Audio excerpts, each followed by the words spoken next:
见正在和你 PK 的对手，在战斗关键的时刻，总是有天降神兵来救场，还不断的叠 buff， 你会怎么办呢？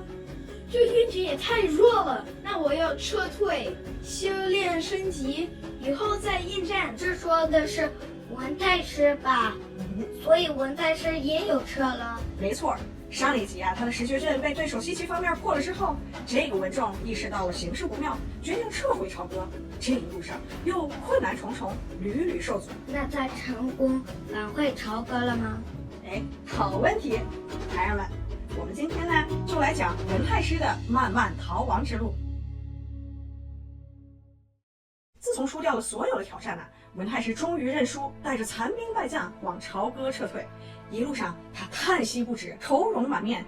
经研究，他的首选路线是要经过一个叫桃花岭的地方。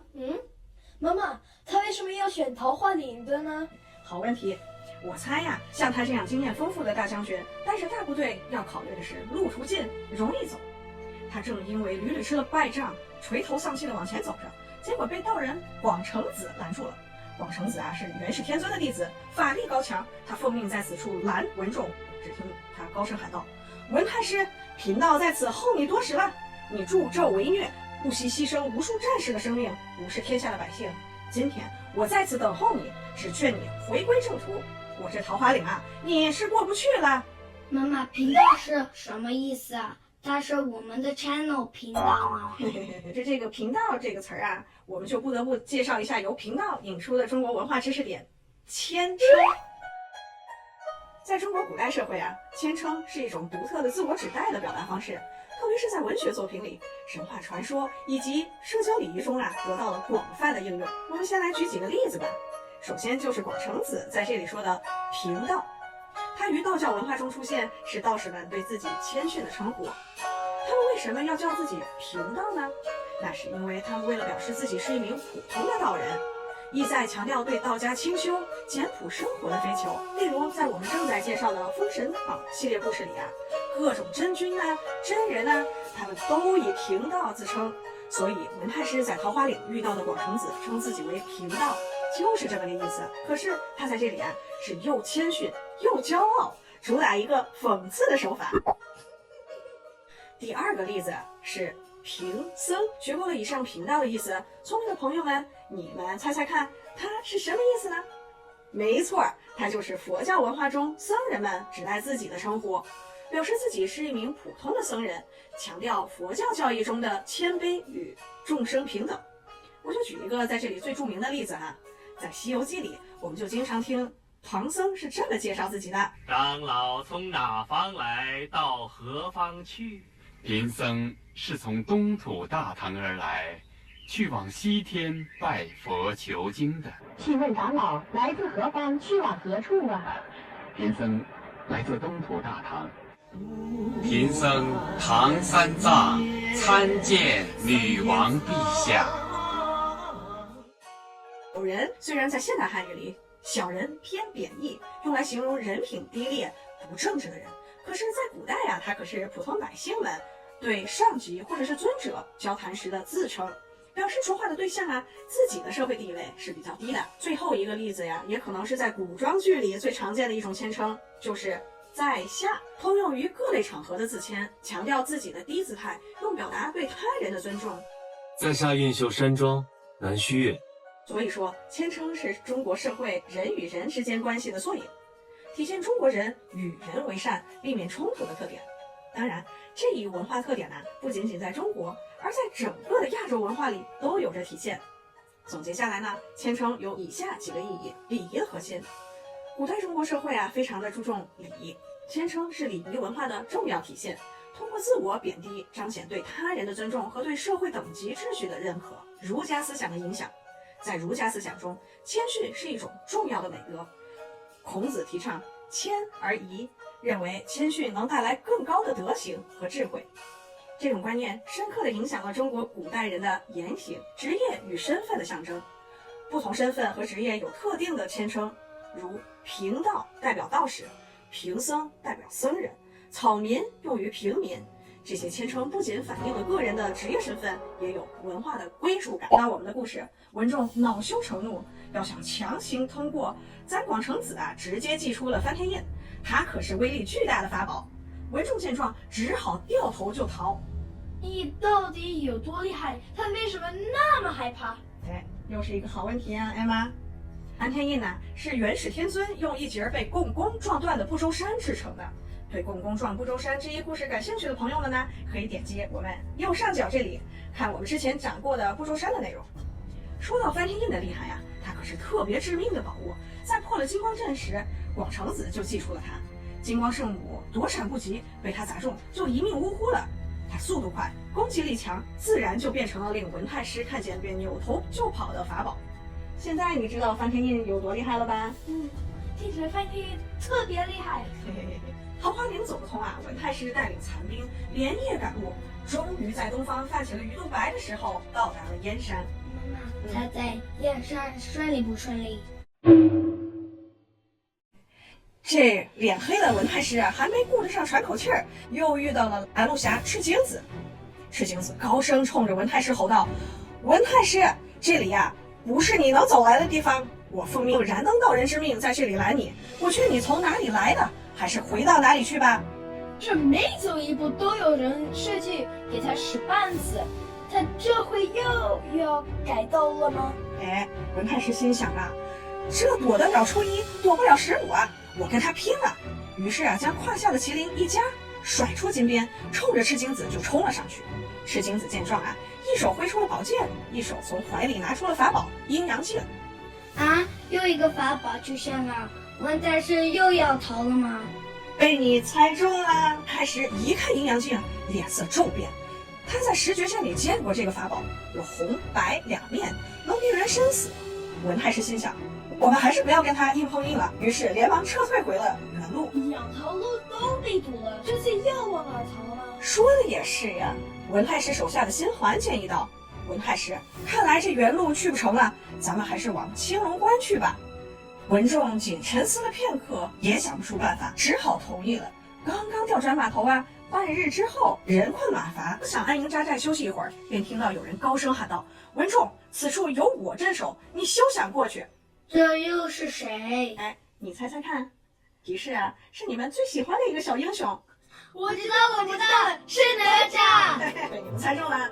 咱们的小英雄哪吒是不是特别厉害呀？是的。想了解哪吒故事的朋友们，我们频道之前的剧集里啊也有介绍，请点击这里看哪吒系列故事的第1集。太师此时还没有领教到哪吒的厉害，一看是个小孩耀武扬威，气得直骂：“江上欺人太甚，竟然派这么个小屁孩来羞辱我！”说完就立刻挥鞭，命手下的邓忠、辛环、吉利和余庆将哪吒团团围住。哪吒可是战斗力爆表，短短几个回合，先用火尖枪将吉利刺下了，转手又用乾坤圈击中了邓忠。那文太师为什么没跟哪吒打？是呀，文仲看手下连小娃娃都打不过，心态一崩，无心恋战，只好掉头就走。哪吒也不追，只是大声地冲着文太师的军队就喊：“再投降的，饶你们不死！”这下可好，文太师人困马乏的残兵立刻又投降了一大半。文太师都快要成宫杆司令了，我们的小英雄哪吒则开开心心地领着兵回去邀功了。妈妈，祸不单行说的就是现在的文仲吧？哎，你是懂俗语的。忽然觉得文太师也很可怜，那他又得给他逃回朝歌了吧？是呀，我善良的妮娜。文仲这次呀，带着不到万人的残兵败将呢，向黄花山逃去了。走了半天，文仲决定先安营扎寨休息好了再走。在帐内的文仲啊，回想这一征程，心中一阵凄凉。我打了这么多胜仗，如今却落得个节节败退的下场。金环忙着在一旁安慰道：“太师，胜败乃兵家常事，等我们回到朝歌之后啊，我们可以重新的整装待发，再与姜子牙对战。太师不必太伤心，请保重啊。”第二天，文仲带着大家就来到了黄花山，还没有站稳，就听见山上传来高声呐喊：“我奉命来此等你们！我的手下败将，快点投降！”简直就是人在家中坐，祸从天上来。嘿嘿嘿，说的非常棒。是这么个意思哈。文太师听到又有人喊，头皮都发麻了。抬头一看，只见黄天化手握银锤站在山上，文太师只好骂骂咧咧的硬着头皮迎上去了。两人打得难解难分，新环、余庆见势也加入了战斗。黄天化不能以1挡3，就跳出了包围圈，逃了出来。但是要赢了吗？并没有啊，坏就坏在这不知死活的余庆啊，想要趁机追击。可是黄天化转身就投出了火龙镖，击中了余化，立刻失去了一名猛将。新环见余化一命呜呼了，气得飞过去追击黄天化，结果不料天化还有法宝，这一次啊，他抛出攒星钉，啪一声便打中了新环的翅膀。只听见哎呀一声，新环就从空中落了下来。文太师赶忙接住了新环，失去了左膀右臂。文太师不敢恋战，带着队伍又逃了。身后西岐官兵哈哈大笑，还有人高喊手下败将。这次文太师是不是又要找一个路逃，然后又被一个仙人打败，然后又进入一个大战？这都是一个套路了，你都掌握这个套路了是不是？被你猜得七七八八啊！只是这一次呢，悲催的文太师遇到的对手可不一般。在文太师逃离黄花山的路上，忽然听到山两侧咚一声炮响。这次是谁？我先卖个关子哈。奇怪的是，文仲四下张望，并不见任何人。你们记得文太师有一个特异功能吗？不让。三的眼睛。是的，他睁开他额头正中心的神目去望，还是没有看见。正在他背后冒冷汗的时候啊，又一声炮响，一下子人马云集，众人高喊：“文仲，不要逃！”那到底是谁？等不及了吧？这一次啊，西岐官兵都出现了，领头的是武王和姜子牙。他们看到文仲大笑了起来。文仲嘴里骂骂咧咧的，骑着莫麒麟往山上跑了。正跑到半路啊，只见雷震子忽然从半空中迎面飞了过来。文仲躲闪不及，雷震子的长棍一下子击中了莫麒麟。就这样，文仲连滚带爬滚了下来。文仲见倒在地上的莫麒麟没了动静，既心痛又无奈，只好一声叹息，转身继续逃。新环看到这阵势呀，挣扎着爬起来迎战雷震子。杨戬见一时间来了2个带翅膀的仙人，在陆地上打得不分胜负，立刻放出了哮天犬去助战。咱们神话界的名犬哮天犬啊，毕竟还是一条狗，打法跟普通的狗一样，它上去就咬住了新环的腿，雷震子趁机对着新环在扁缘上使出致命一击，将新环打倒在地。文仲呢？他逃走了吗？妮娜，你的小聚光灯啊，是不是心里就一直追着我们的主角呢？此时的逃亡路上呀，孑然一身的文太师恍恍惚惚就来到了一块石碑前。文太师失去了心爱的坐骑，睁开神目看到了新环倒下的场面，不禁落下了泪来。想到曾经风光的自己，统领30万人马征讨西岐，却现在落得个道友、门人、将领全部牺牲的结局。伤心的他抬头看到绝龙岭3个大字的石碑，立刻打了寒战。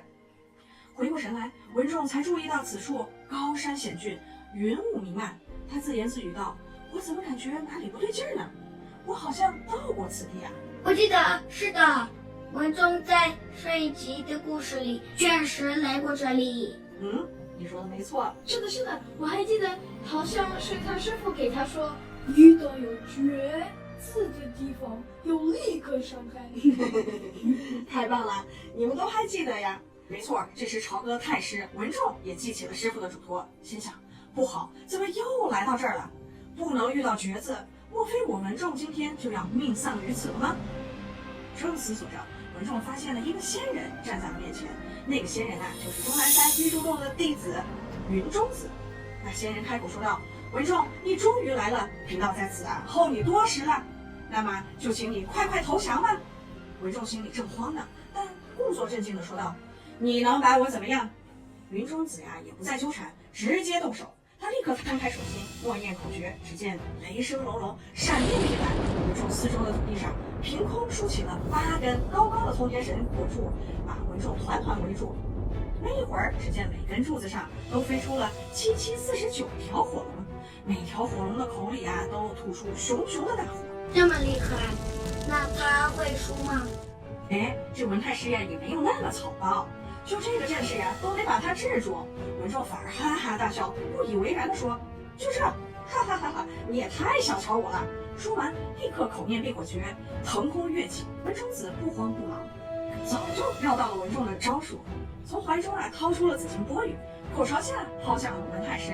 只见紫金钵盂越变越大，照在了文太师的头顶，将他团团困住，无法逃脱。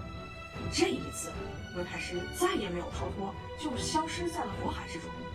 文仲师傅皆名圣母，一语成谶，绝龙岭果然成了文仲的绝命之地。故事讲到这里我们来通过对几个中文表达的学习，来回顾一下整个故事吧。好，第一个词是走投无路，意思是被逼的没有出路。比如文仲在逃亡多次被堵截，真是走投无路。非常棒。第二个词是祸不单行，也是一个成语，意思是坏事接连发生，就像文仲连遇到挫折，真是祸不单行。第三个词是力不从心，还是一个成语，形容心里想做，但力量不足。文仲想要打败姜子牙，但力不从心。说实话文仲是一个忠臣，可惜他站错了队，跟错了领队。他对商纣王的忠心换来的结局真是令人唏嘘。那后来他被封神了吗？看来你真是理解了《封神榜》以德报怨的意义。文仲的确后来在姜子牙的封神台上被封为九天应元雷声普化天尊，统领雷部24位正神。好啦，文太师今天的故事就讲到这里了，希望大家喜欢。如果你们还想继续跟着我们听